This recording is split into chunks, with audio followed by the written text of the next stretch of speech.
ਸਤਿ ਸ਼੍ਰੀ ਅਕਾਲ ਜੀ ਸਾਰੇ ਦਰਸ਼ਕਾਂ ਦਾ ਜਿਹੜੇ ਦੂਰਦਰਸ਼ਨ ਜਰੀਏ ਸਾਡੇ ਨਾਲ ਜੁੜੇ ਹੋਏ ਨੇ। ਮੈਂ ਤੁਹਾਡਾ ਦੋਸਤ ਕੁਲਦੀਪ ਇੱਕ ਵਾਰ ਫਿਰ ਤੋਂ ਹਾਜ਼ਰ ਹਾਂ। ਅੱਜ ਜਿਹੜੇ ਗੈਸਟ ਜਿਹੜੇ ਮਹਿਮਾਨ ਮੇਰੇ ਨਾਲ ਨੇ ਵੈਸਟਰਨ ਓਵਰਸੀਜ਼ ਤੋਂ ਪ੍ਰਦੀਪ ਬੋਲਿਆ ਜੀ ਨੇ।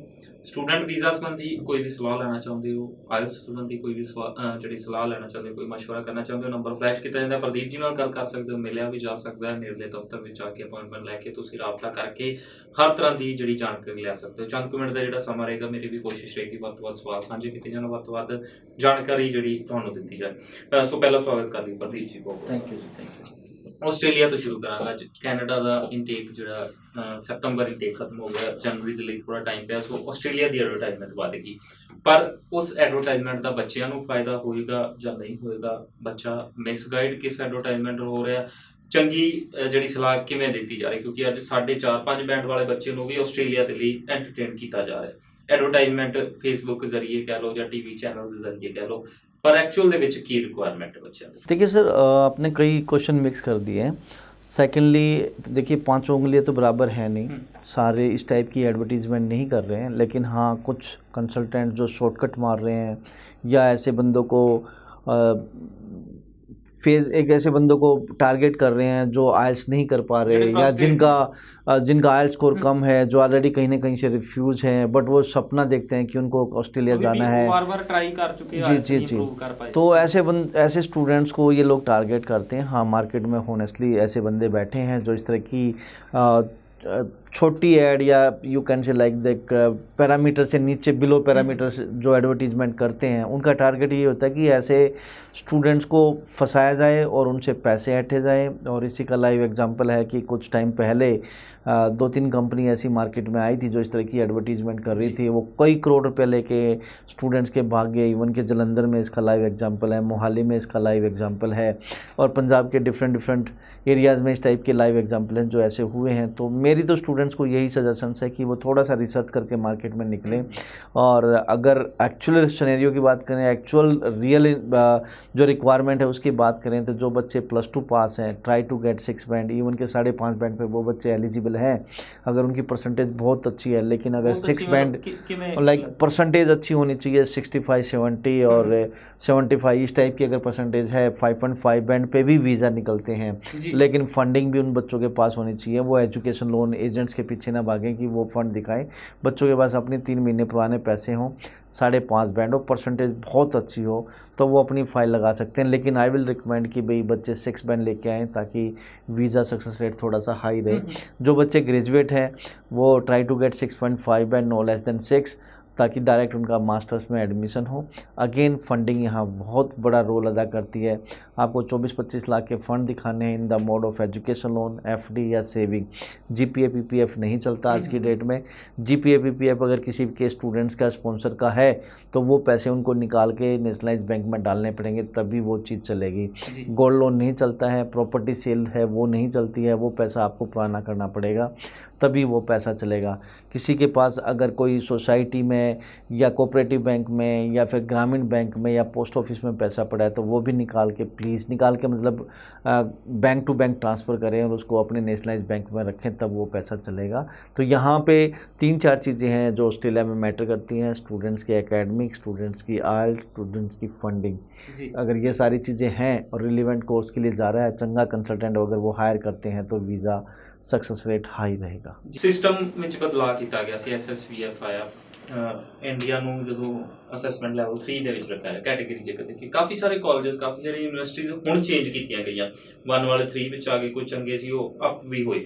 ਸੋ ਹੁਣ ਬੱਚਾ ਕਿਵੇਂ ਅਪਲਾਈ ਕਰੇ, ਜਾਂ ਜਿਹੜੇ ਬੱਚੇ ਪਹਿਲਾਂ ਉਹਨਾਂ 'ਚ ਕਰ ਚੁੱਕੇ ਸੀ ਹੁਣ ਕਾਲਜ ਚੇਂਜ ਹੋ ਗਿਆ, कैटेगरी चेंज हो गई है, यूनिवर्सिटी चेंज हो गई, उन्होंने की देखिए जो कैटेगरी 1 यूनिवर्सिटीज़ हैं उसमें बस यही थोड़ा सा है कि भाई फंड्स यूनिवर्सिटीज़ को देखना होता है, एम्बेसी नहीं मांगती। लेकिन आज की डेट में तो एम्बेसी भी कई बार मांग लेती हैं।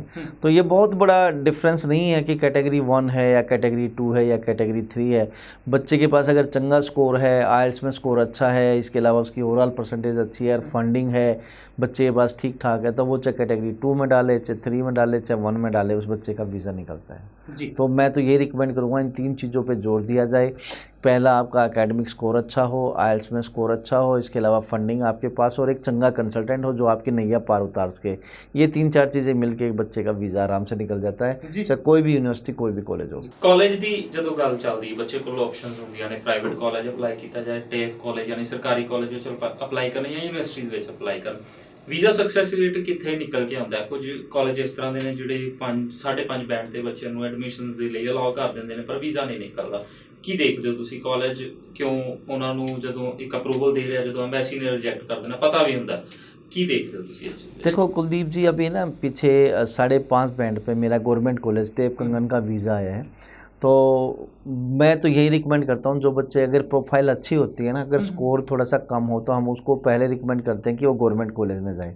गवर्नमेंट कॉलेज जिसको टेप बोलते हैं, टेक्निकल एंड फर्दर एजुकेशन, उसमें जाने का फ़ायदा ये है कि तो उसकी फ़ीस कम है और कहीं ना कहीं एम्बेसीज भी उन पर फेथ करती है कि रियली बच्चे को एक अच्छा इन्वायरमेंट मिलेगा, एक जेन्युइन एजुकेशन बच्चा लेने जाएगा वहाँ पे और स्टडी कंप्लीट के बाद एक बच्चे का ब्राइट फ्यूचर हो सकता है।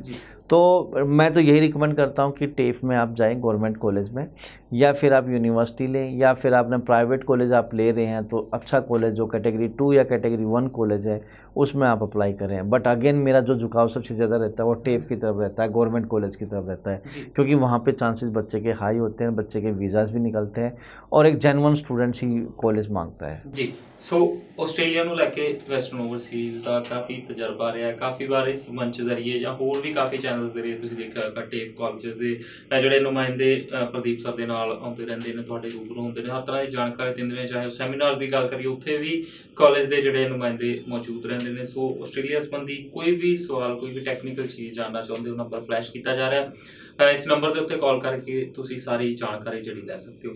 ਨੈਕਸਟ ਇਨਟੇਕ ਕਿਹੜਾ ਰਹੇਗਾ ਆਸਟ੍ਰੇਲੀਆ ਦੇ ਲਈ, डेडलाइंस की? देखिए, अगला जो इनटेक है वो एक तो अक्टूबर नवंबर निकल रहा है और इसके अलावा नहीं तो फैब है, फैब के बाद जुलाई है। मेजर सब्जेक्ट दो ही मेजर इनटेक्स होते हैं, फैब और जुलाई। इसके अलावा बीच बीच में जैसे अक्टूबर नवंबर आ गया, और प्राइवेट कॉलेजेस में हर महीने भी होता है, हर दूसरे महीने भी होता है। तो हम यही कहेंगे कि अक्टूबर नवंबर है, इसके बाद अपना फैब है, फैब के बाद जुलाई है। ਸਪਾਊਸ ਜਦੋਂ ਅਪਲਾਈ ਕਰਦਾ ਹੈ ਕੈਨੇਡਾ ਵਿੱਚ ਆਪਸ਼ਨ ਨਹੀਂ ਹੁੰਦੀ, ਆਸਟ੍ਰੇਲੀਆ ਵੱਲ ਆਉਂਦੇ ਨੇ, ਪਰ ਹਰ ਤਰ੍ਹਾਂ ਦੀ ਗੱਲ ਦੱਸੀ ਜਾਂਦੀ, ਜਿਵੇਂ ਕੋਈ ਕਹਿੰਦਾ ਨਵੀਂ ਮੈਰਿਜ ਹੋਵੇ, ਕੋਈ ਕਹਿੰਦਾ ਪੁਰਾਣੀ ਮੈਰਿਜ ਹੋਵੇ, ਕੋਈ ਦੱਸਦਾ ਜਿਹੜਾ ਡਿਪੈਂਡੈਂਟ ਵੀਜ਼ੇ ਤੇ ਸਪਾਊਸ ਨਾਲ ਜਾ ਰਿਹਾ ਉਹ ਵੀ ਗ੍ਰੈਜੂਏਟ ਹੋਣਾ ਚਾਹੀਦਾ, ਕੋਈ 12ਵੀਂ ਦੇ ਨਾਲ ਵੀ ਕਰਦਾ। ਐਕਚੁਅਲ ਦੇ ਵਿੱਚ ਚੈੱਕਲਿਸਟ ਕੀ ਕਹਿੰਦੀਆਂ ਨੇ, रिजल्ट्स कितने पॉजिटिव निकल के आते? देखिए, एम्बेसी की पहली बात कोई इस टाइप की चेकलिस्ट नहीं है जिसमें ये लिखा हो कि भाई बच्चा +2 पास हो और वो मैरिड हो तो वो नहीं जा सकता, या फिर वो अगर 12th पास है तब नहीं जा सकता, या वो हस्बैंड ग्रेजुएट होना चाहिए, या फिर वो मास्टर्स में ही जा सकता है। एम्बेसी की ऐसा कोई भी पैरामीटर्स नहीं है। एम्बेसी नो कंसल्टेंट ने नहीं बनाई है, ये कॉलेज और यूनिवर्सिटीज़ ने बनाई है। थोड़ा सा समझना पड़ेगा। जब SVP आया था, स्ट्रीमलाइन वीज़ा प्रोसेसिंग, हम इससे पहले की बात करें तो बच्चा जो वेट प्रोग्राम होते थे, डिप्लोमा, एडवांस डिप्लोमा, उसमें भी स्पाउस निकलते थे। लेकिन उसके बाद आ गया SVP के अंदर क्या होता था कि यूनिवर्सिटीज़ और कॉलेजेस को जो SVP के अंदर आते थे उनको अथॉरिटी दी गई थी।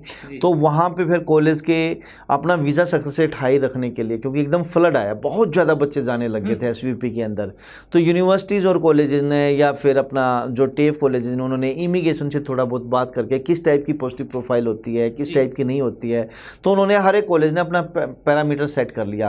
जैसे आप कॉलेज हो तो आपका अलग पैरामीटर्स है, मैंने अपना अलग पैरामीटर सेट कर लिया, दूसरे कॉलेज ने अपना अलग पैरामीटर सेट कर लिया।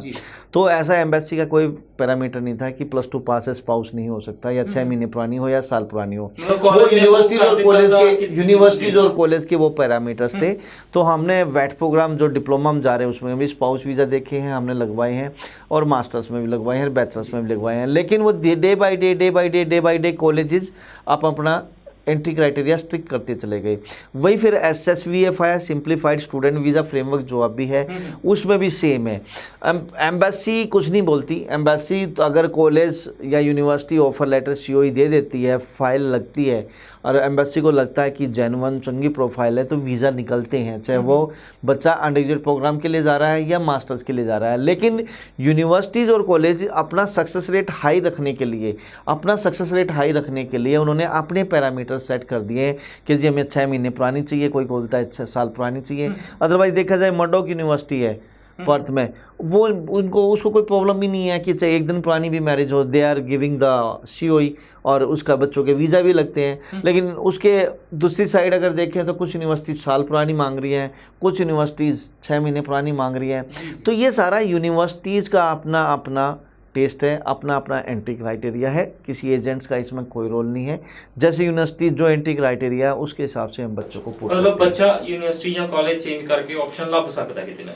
जी, पॉसिबिलिटीज़ है। अगर जेन्युइन है तभी वीज़ा आएगा। आज की डेट में ऐसा नहीं है कि गैप हो गया और आप सिर्फ स्पाउस है वो जस्ट सिंपल 10th पास है, तो ऐसे बच्चों के दिन जा चुके हैं, वीज़ा नहीं आने हैं।